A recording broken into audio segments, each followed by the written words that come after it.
Welcome into Big Hitters Only, a little bit of a different show tonight. I'm your host this evening, Connor Sparrow, filling in for Ross Martin, who is in Chapel Hill right now. We've got Spenser Dalton on, former UNC player. Spenser, how's it going tonight? Well, it could be going a little bit better, but otherwise I'm doing just fine. We're here.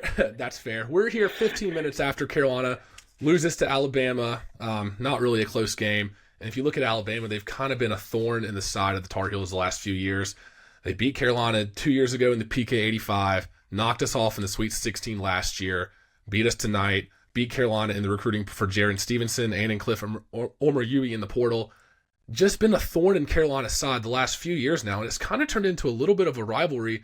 What are your initial thoughts 15 minutes after this loss that really wasn't close in the Dean Smith Center? Yeah, it's kind of unfortunate that we couldn't keep it closer. Jay Williams said something before the game when they were just doing their intros, like how this game has been circled on Carolina's schedule since the loss that eliminated the Heels from the NCAA tournament last year, or earlier this year, I guess, last season. And I know I was looking forward to it. Revenge feels pretty good, especially against a team like that. You lose in such a crazy game in the NCAA tournament. Like, I think both teams were in the 90s or at least high 80s, low 90s. That was 89, basically 89-87 final in the Sweet 16 last year. Yeah, so more or less the same case, except a larger deficit in the game tonight. I mean, we give up 90-some points. It was tough to watch. I mean, Carolina would get a couple of stops, they'd get a couple of buckets, and then Alabama would get a dunk. And then Alabama would hit a three-pointer. And then it would just all fall apart. We'd get within 4 points, 8 points, 10 points, get a couple of stops that we need, and then just not be able to get those stops and get those buckets consistently to get a run to get back in it, or to keep that deficit from being widened. So not a lot to be happy about from a team perspective tonight. And it sucks from a fan perspective as well, because it's the same problems that we come on this podcast. Twice last week we came on and said first half deficit. Tonight Carolina trailed by 13 in the first half. It's their fourth straight game trailing by double digits in the first half. Mm-hmm. And you put yourself in an impossible situation trying to claw back against an elite team like this. Alabama is one of the best 10 teams in the country. Well, yeah, that's what I was going to say, is that you have to give a lot of credit to Alabama. They are a very good team. They play super hard. They're physical. They have big guys. They have good guards. I mean, Mark Sears is an outstanding player. And, so we didn't match up super well with them. One thing that I thought was going to be not quite as bad as it was is the transition game. I mean, Hubert Davis has talked a lot about how he wants to be one of the fastest teams in the country. And I know Alabama plays that way. So, you would think it would kind of be tit for tat a little bit more. Yeah. But Alabama was able to get out in transition so often, especially later in the second half. Like in the last 6, 8, 10 minutes, we went into a press, and the press did not work. Gave up a lot of threes and a lot of dunks and a lot of easy layups, like in 2-on-1 situations after they break the press. And I mean, again, even Jay Williams said, like, maybe Carolina needs to get out of this and just get back to a more contained, because, we did force a few turnovers. The press, we forced a couple of them, but just as many as I feel like we probably would have otherwise. So again, kind of tough. And you'd think that from a speed and style of play perspective, we would have just kind of played in to each team's strengths, super high scoring, a lot of points and everything. That's kind of a good segue into like some stats. And there was a high possession game. I mean, Alabama scores was 94 points. 94 points to Carolina's 79. I mean, it's not like 79 is no points or anything. Just some super high-level stats. From the floor, Alabama shoots 41%. I mean, that's respectable. You'd take that on any given night, really. But Alabama or UNC shoots 41%. I might have just said Bama. Bama shoots 49.3% from the floor. That's tough. And they a lot of open looks, too. A lot of open looks. Carolina, and this is the real hurtful one, 17.9% from three. We were 5 for 28. Alabama shoots 36.4. They go 12 for 33 from three-point land. And then another little sore spot, one that had not been a sore spot up to this point in the season, was the free throw shooting. I mean, Carolina goes 10 for 16, 62.5%. Alabama goes 12 of 13. I mean, they only miss one free throw all night. So, a lot of things kind of working against us. Maybe we say if we go 10 for 28 or 8 for 28 and shoot somewhere in that kind of 35-ish% range, like this is a different game, That's a tie game. That's a ball. We hit 5 more threes. That's a tie ball game, So, unfortunate night from the floor for the Heels. Yeah, you mentioned it. Carolina continues to struggle shooting the ball. And the number one player I want to talk about is the leader of this team, the fifth-year graduate senior R.J. Davis. Tonight, he continued to struggle, 7 for 24 from the field, 1 for 11 from three. And you expected a stronger game from him, especially after the Sweet 16 last year, where Alabama stifled him the same way, 4 for 20, 0 for 9 from three in that Sweet 16 game from last year against Alabama. My question to you, Spenser, is how do you get R.J. Davis going, and how do you get him some easier looks? Because if you're watching these games, he is taking some tough shots, and he's forced into these step-back jumpers over defenders 6 inches taller than him at the end of a shot clock. So how do you open the floor up for him and get him some easier looks? So Alabama, like I said in the last podcast, teams are keying on RJ. They did that to some extent tonight. I mean, there were some times in the second half and late in the first half where he had a really big guy guarding him. And not off a switch, like on purpose. He had a guy Jaron Stevenson, 6'11". Yeah. Yep. He had a huge player guarding him. They just at any given moment, he can get hot and just drain 2 or 3 threes in a row and get a steal and a fast break layup. And, like that's a 10-point swing right there. He's just so good and crafty in that way. I think the thing that would get him going is coincidentally the same thing that I think that would get the rest of the Carolina offense going is more team offense. I did a little exercise that you kind of reminded me of in the last podcast, counting passes. So this was starting at the 15-minute mark when we came out from the under 16 timeout in the second half down to the under 12 timeout. This is what our offensive possessions were. Fast break layup, good. Fast break layup, very good. 0 passes, missed shot. 0 passes, missed shot. 2 passes, RJ gets fouled. 0 passes, missed shot. 3 passes, missed shot. So that's it's not great. That's 5 passes in 8 possessions, 7 possessions. I mean, we're just not passing the ball.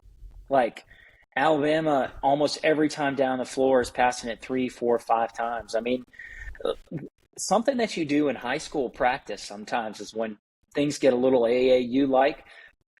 Side note, announcers were talking how this felt like an AAU game. And that was spot on. It did. That was spot on. Third just game long of the day. passes, dunks, 2-on-1, like guys barely even playing defense. I mean, it wasn't a fun second half. Things got a little sloppy and felt like a Pete's Jam game on Baller Vision YouTube channel or something. It didn't look good. But I mean, just more ball movement. I mean, one of the things that Roy Williams used to say in practice all the time is a very simple quote, and it is a great basketball principle for every single level. Youth league all the way up to the NBA, he would say, move yourself and the ball. So as soon as you pass it, don't stand there. go run somewhere else, cut to the basket, go exchange with another player, go set a screen for somebody, pass the ball, pass it quickly. Don't just stand there and make a jab step or, look around and la-dee-da. Like, we need more efficient and more constant ball movement and person movement on offense. And, it doesn't have to be special. Again, just circle, cut, like very basic freelance offense. It doesn't have to be designed. And, under Hubert Davis, the offense has become an NBA-style offense where there's a play called at half court. They get into that play. If the play doesn't work exactly as it's designed, it ends up being one guy dribbling it 4 or 5 or 6 times and making a one-on-one move. And, in the NBA, that's not a bad thing. One of the reasons why one-on-one and screening and rolling and stuff like that works so well in the NBA is because of the floor spacing. Right. And big guys and little guys not being allowed to just camp out in the lane.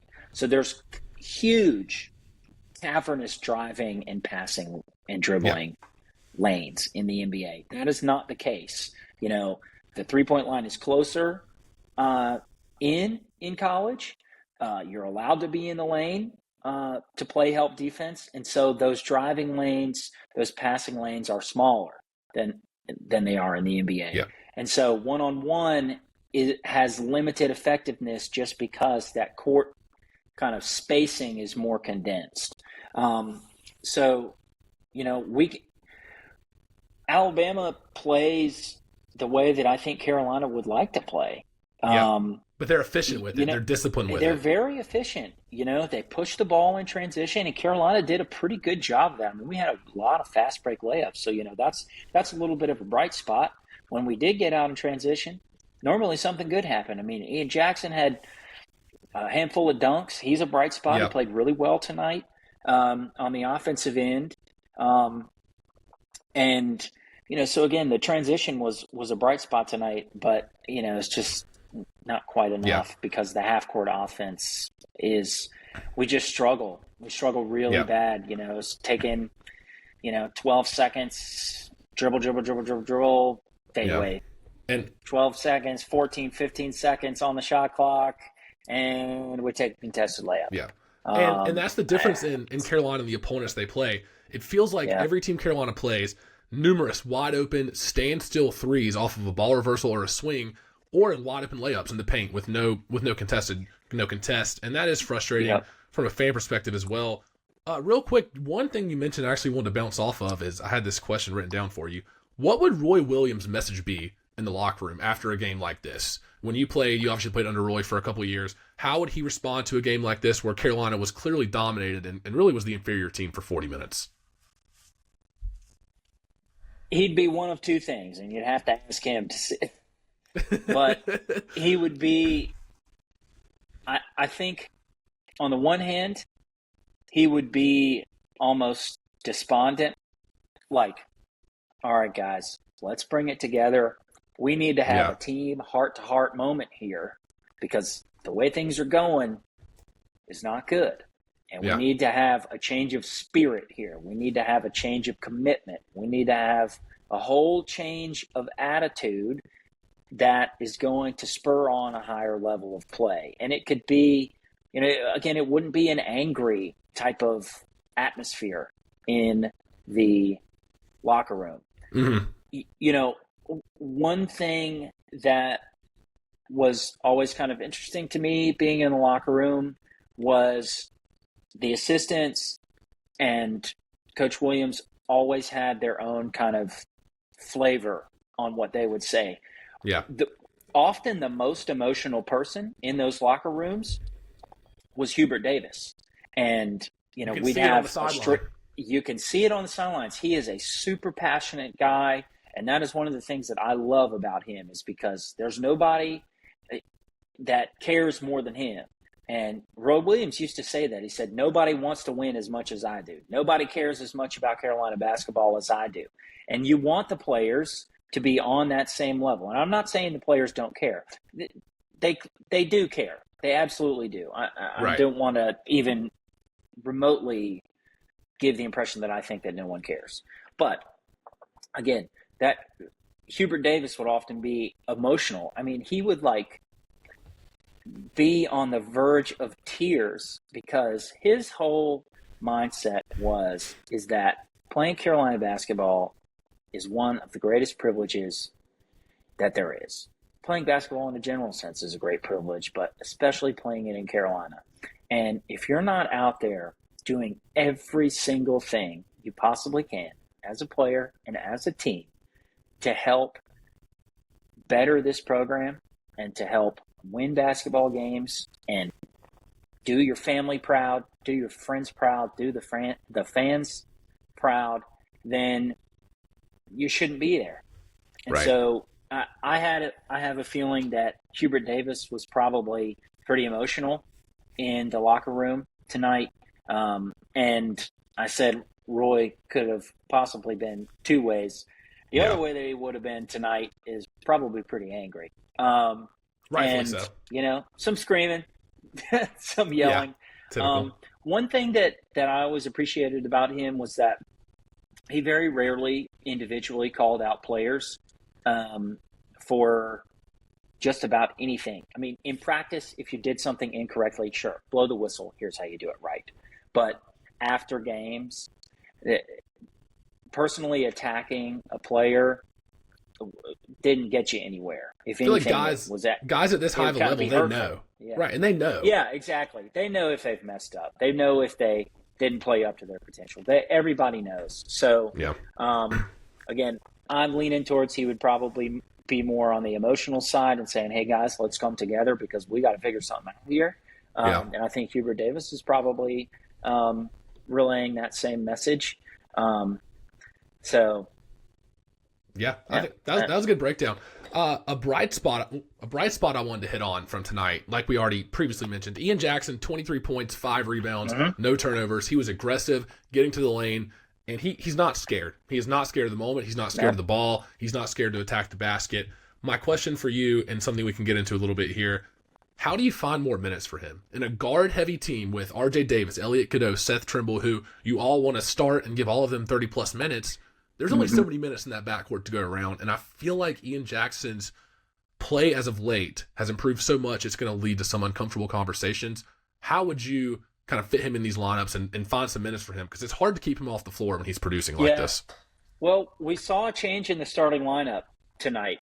That was not for Ian Jackson, but Drake Powell got the start tonight over Jalen Withers, and Jalen Withers did not play as many minutes tonight as he had in the past few games. I mean, only 11 he tonight. played 11 minutes, and I think and most of those were in the first half. He only played 2 or 3 minutes in the second half. So I think that's a place to start. I think Ian Jackson probably took most of his minutes away from him because we also want to have Drake Powell on the floor. He did some good things at times tonight. He didn't have a great offensive night. Just didn't get as many looks as he has in the past, but he still made some good plays. So the hard part, to your point, is there's only so many minutes out there. With a smaller backcourt, it's just really hard, and I think that is one of the toughest tasks that Hubert Davis has on his plate is finding the right guys to be playing at the right time, because you can only go so small. Yeah. And it's a problem. It's a real problem. We just don't have the size to combat other these bigger teams. I mean, Alabama's got 3 guys like 6'8" or taller, and we've got 4 guys on the floor that are 6'6" and shorter. Yeah, it's noticeable too. That's a recipe for disaster, man. It's just really unfortunate. So I think he can, he can and probably should play as much as possible. But with just keeping in mind that, like, he may just have to sit out because we're undersized, and it's Yeah. hard to take away minutes from RJ Davis. It's Yeah. hard to take away minutes from Seth Trimble. It's hard to take away minutes from Elliot Cadeau. I think one of the things that would be interesting is seeing RJ Davis maybe run the one a little bit more. So RJ at the one, Trimble, Jackson kind of at the 2-3, and then Withers and Washington, or Withers and Lubin, or Lubin and Washington, or any combination of those bigger guys at the 4-5. Again, Cadeau is a great playmaker, and you want him on the floor as much as possible. He didn't have the greatest night tonight, unfortunately. He took a few gambles defensively that ended up giving up easy layups, and just he didn't get a lot of great looks tonight offensively either. Again, we've talked about the size issue. It's really hard at 6 feet tall to go up and score against somebody who's 6'11". I agree, and he only played 25 minutes tonight. Yeah, that's probably less than he has been playing. But I think just mixing up the lineups and maybe RJ doesn't play 35, 36 minutes.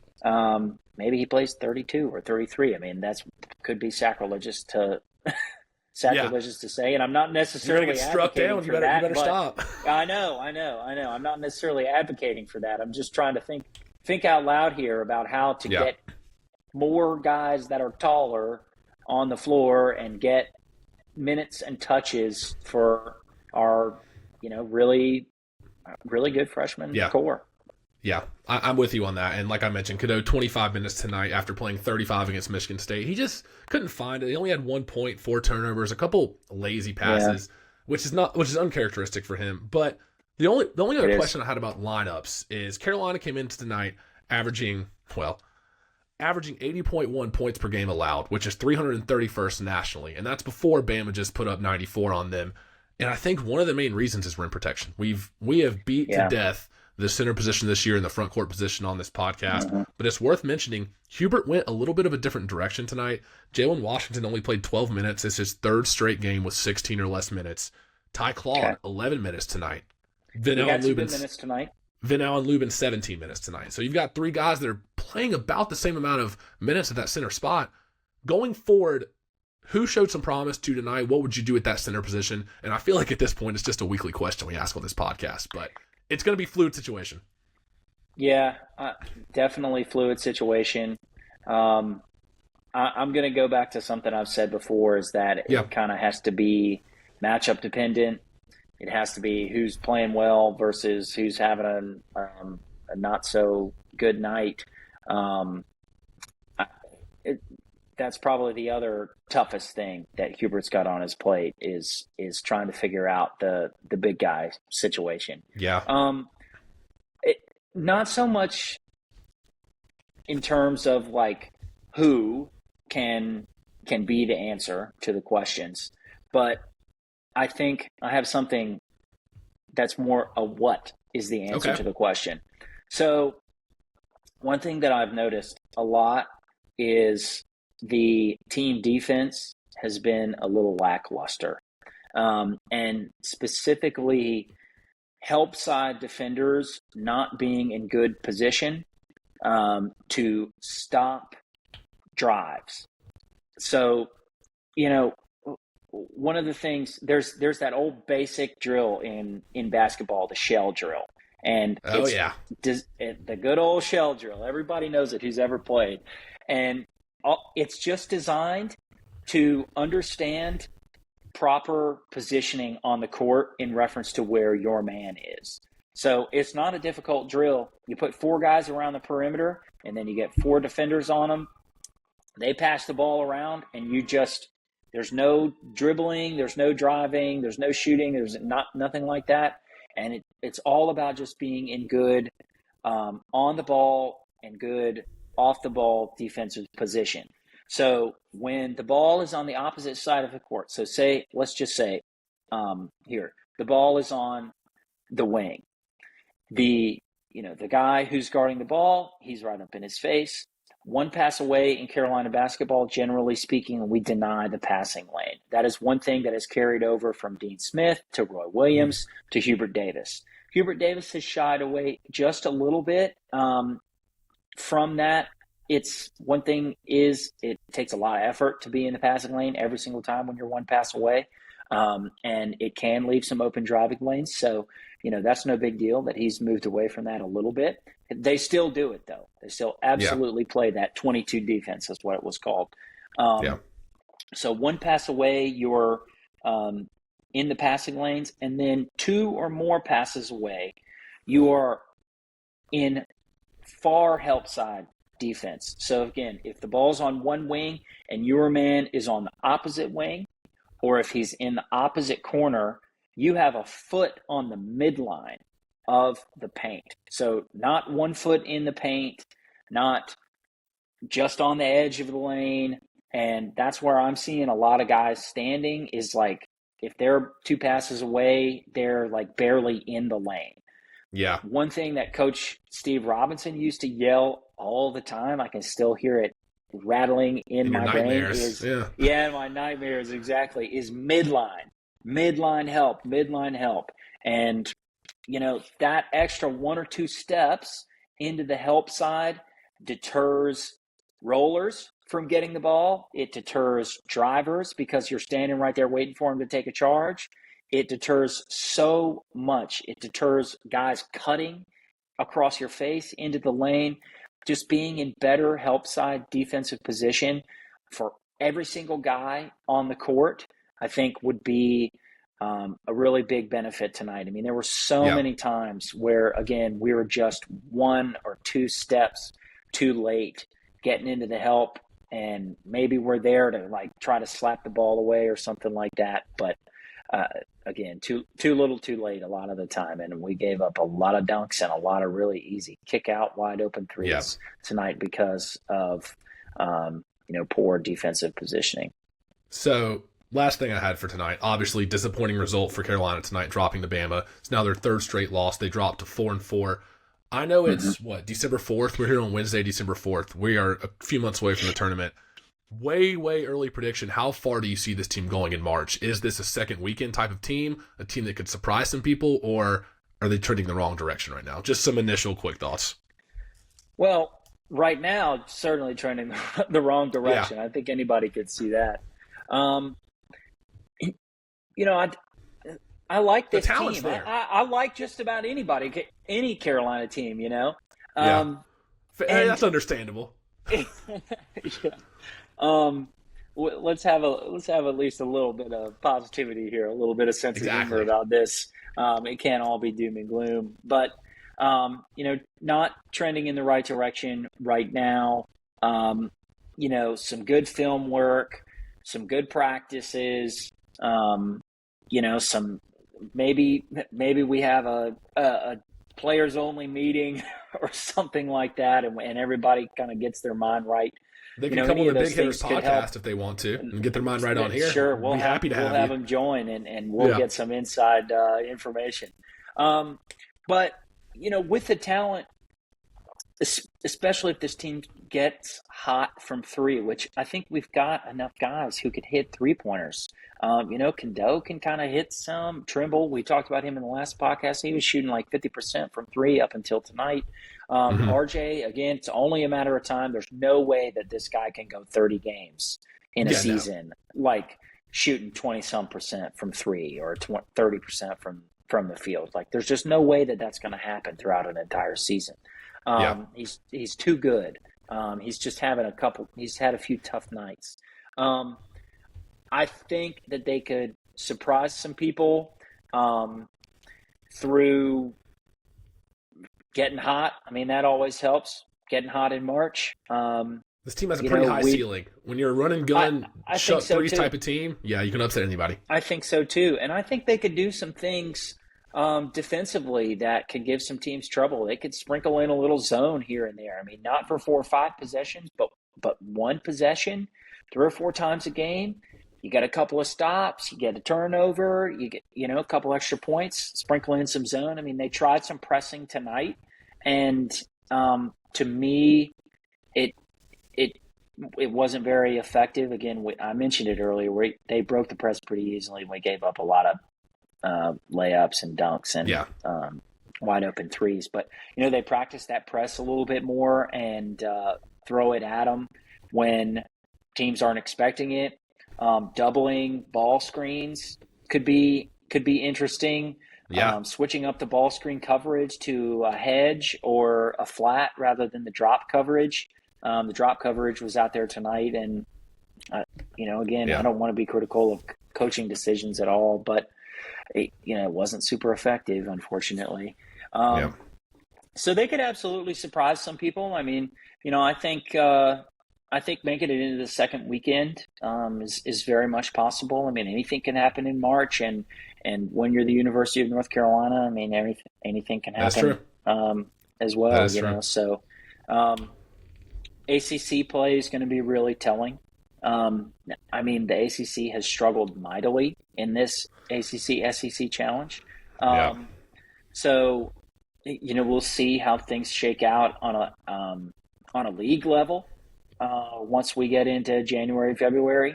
But we'll be following closely, and again, hopefully, and I'm sure the Heels will kind of round into form as we get a little deeper into the season.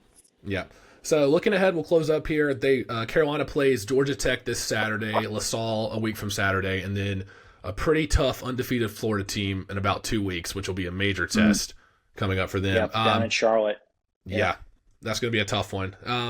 I think they'll get back on the right track, though. I think you're right. I think they'll figure some things out. The shooting will regress to more of the mean, where we'll see R.J. Davis have a few of his signature games that Carolina fans are so used to. I fully anticipate that. I mean, he had one in Maui. Let's not forget, he had one in Maui. I mean, he went for 30 points against Dayton. I mean, that's a classic RJ game. He's just had a few tough nights. He'll be just fine. So I want to close here. Leave the listeners with one positive thing moving forward, something you saw tonight that gives you hope for the future, something to watch out for in the next few games, maybe something that fans can take away from this podcast to show that, even in a loss, it's not all negative. Yeah. One thing I didn't see is the players getting frustrated and bad body language in a game like tonight, where you just can't quite seem to get close enough to make you feel like you've got a chance. It can be a little demoralizing, and we didn't lose our a good attitude. We didn't have guys, moping around and slapping each other's hands away and, looking all sad and bad and everything. So that's a bright spot. I mean, again, I think attitude is a big thing here. I mean, when you face adversity, it's all upstairs, how you respond to that. And I also think, from what I was able to hear on TV, this is a real big fan thing. It felt like the Dean Dome was pretty well rocking tonight. That's always nice. So pretty loud, Again, it sounded pretty loud, especially there at the start. As is pretty common, a lot of people sitting in the second half. Say we're a few points closer, and it's a really close game. Like, the Dean Dome was. Was on. It started off on the right foot and stayed there for most of the game until it got out of reach. Yeah, that's a good positive to end on here. I think we're gonna close it up there. Thanks for coming on, Spenser. Appreciate your time. I think Ross is gonna be back on here on Big Hitters Only as the UNC football coaching search kind of heats up. If there's any news, any hires, any potential candidate news, I think they'll hop back on here for that. And then we'll probably be back on either later this weekend or early next week for another basketball check-in. So, Spenser, thanks so much for coming on tonight. Thanks to all the fans, honestly, for listening, and thanks for all the engagement. Continue to subscribe, support us on all the social media pages. We really appreciate it. We really do. So that'll be it for us tonight. Any last words, Spenser, before we get out of here? No, thanks for having me. Like, comment, and subscribe, y'all. Yes, love to hear it. Thank you guys so much, and we'll see y'all next time here on Big Hitters Only. See you later. All right, see ya.